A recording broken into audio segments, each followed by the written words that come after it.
जी कि बाल द्विज सहन मित्र पितृभ्रातृ गुरुद्रुहा न मे स्यान् निरयान् मोक्षो ही अपवर्ष युतायुतैः। विचार कर रहे हैं कि देखो मैंने इस राज्य को प्राप्त करने के कारण बाल बच्चों को मरवा डाला। आपको पता है कितने छोटे छोटे बच्चे मारे गए। अभिमन्यु थे 16 साल के। 16 साल का बच्चा ही होता है ना, 16 साल का बच्चा होता है। लेकिन सुनो, दुर्योधन का पुत्र था जिसका नाम था लक्ष्मण, समझे?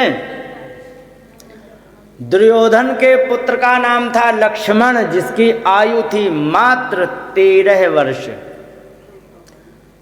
युधिष्ठिर के अभिमन्यु के सामने खड़ा हो गया जिस समय चक्रव्यूह वेद रहे थे, और खड़ा हो गया। पहले प्रणाम किया, भैया प्रणाम। उन्होंने प्रणाम किया। प्रणाम करने के बाद जाने लग गए तो तुरंत रोक दिया, नहीं भैया, बड़े हो, प्रणाम करना मेरा धर्म बनता है, लेकिन इस द्वार की रक्षा के लिए मैं नियुक्त किया गया हूँ, यहाँ से आगे तुम नहीं जा सकते हो। द्वार की रक्षा करना भी मेरा धर्म बनता है, आप नहीं जा सकते हो। कैसे जाएंगे? क्योंकि आप मुझसे युद्ध करो, मुझे मार करके यहाँ जा सकते हो। तो वहाँ पर अभिमन्यु ने अपने आप को धिक्कारा। धिक्कार है ऐसे क्षत्रिय धर्म को जहाँ पर लक्ष्मण जैसे भाई से युद्ध करना पड़ता है, और अंत में आगे बढ़ नहीं पाए। तो उन्होंने लक्ष्मण को मारा है, फिर आगे बढ़ पाए। ये बातें याद आ रही हैं उन्हें। मैंने 13 वर्ष के बच्चों को मरवा डाला, और द्विज ब्राह्मण मैंने मरवा दिए, कृपाचार्य जैसे। सुहृद हमारे जैसे हितैषी, देखो सबसे ज्यादा प्रेम करने वाले इस परिवार में कोई थे तो वो थे भीष्म पितामह, और उनको भी मार दिया। ये दुख होता है। और मित्र थे, पितृ भ्रातृ माने भाई लोग थे, और मैंने अपने ही गुरु का द्रोह किया एक राज्य को प्राप्त करने के लिए।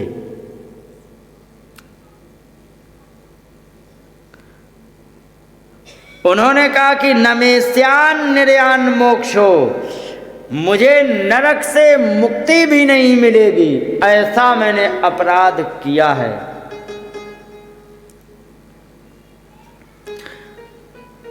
अपि वर्ष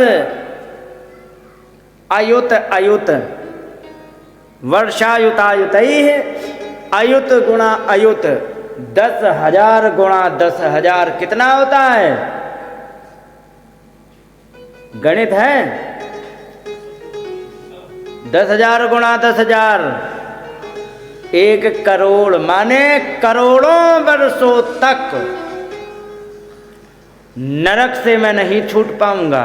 और ये विचार कर रहे, तब तक भगवान आ गए। उनको प्रणाम किया, भगवान ने प्रणाम किया। उन्होंने कहा कि क्यों इतना चिंता कर रहे हो? क्योंकि तुमने अधर्म से किसी को नहीं मारा है, केवल धर्म युद्ध तुमने किया है, और तुमने अधर्मियों को मारा है। तुम्हें किसी भी प्रकार का दोष नहीं लगेगा। कहने लगे कि नैनोराज्ञा प्रजा भर्तुर धर्म युद्धे वधो द्विषाम।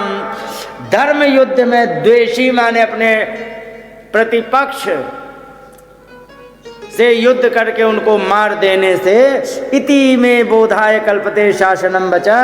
धर्म युद्ध में यदि मार दिया जाए तो न ऐना कहते हैं अपराध को, इसमें कोई अपराध नहीं होता है। और ये बात आप कह रहे हो तो ये शास्त्र का वचन मुझे ज्ञान नहीं करा पाएगा। और एक बात कही कि स्त्रीणाम मदहस्ताद बंधूनाम द्रोहो यो सा विवोत्थितः कर्माभिर्गृह में धीने नाहं कल्पते व्यपोहितुं, कहने लगे कि मैंने स्त्रियों को और इन सबको अपने ही द्रोह के कारण सबको निराश्रित कर दिया है। हम कोई भी कर्म कर लें, हम इस अपराध से छूट नहीं पाएंगे, क्योंकि यथा पंकेन पंकाभ्याम सुरया वा सुराकृतम। जैसे एक बात बताओ, अगर जो तुम्हें कपड़ा धोना है, गंदा हो गया, उसको कीचड़ के पानी से धोगे तो कपड़ा साफ हो जाएगा? नहीं होगा। जैसे कीचड़ को कीचड़ से, जैसे यथा पंकेन पंकाभ्याम, कीचड़ के द्वारा कीचड़ को, सुरया वा सुराकृतम, दारू के बर्तन को दारू से ही धुल जाएगा क्या? नहीं धुलेगा।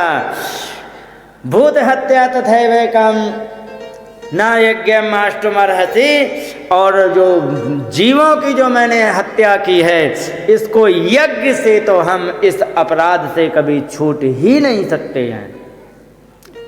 कौन कह रहे? युधिष्ठिर। भगवान समझा रहे। भगवान के समझाने पर उनको समझ में नहीं आई। मालूम है क्यों नहीं आई? देखो, बात समझ में आने की दो शर्तें होती हैं। शर्त तो एक ही होती है, क्या? कि अगर जो सुनने वाले को सुनाने वाले पर श्रद्धा नहीं होगी तो वो ज्ञान कभी भी उसको समझ में, सच है कि नहीं? और यहाँ पर युधिष्ठिर क्या हैं? युधिष्ठिर हैं भगवान से आयु में बड़े। वे क्या सोच रहे हैं? वे गुरु समझ के थोड़े वे भगवान का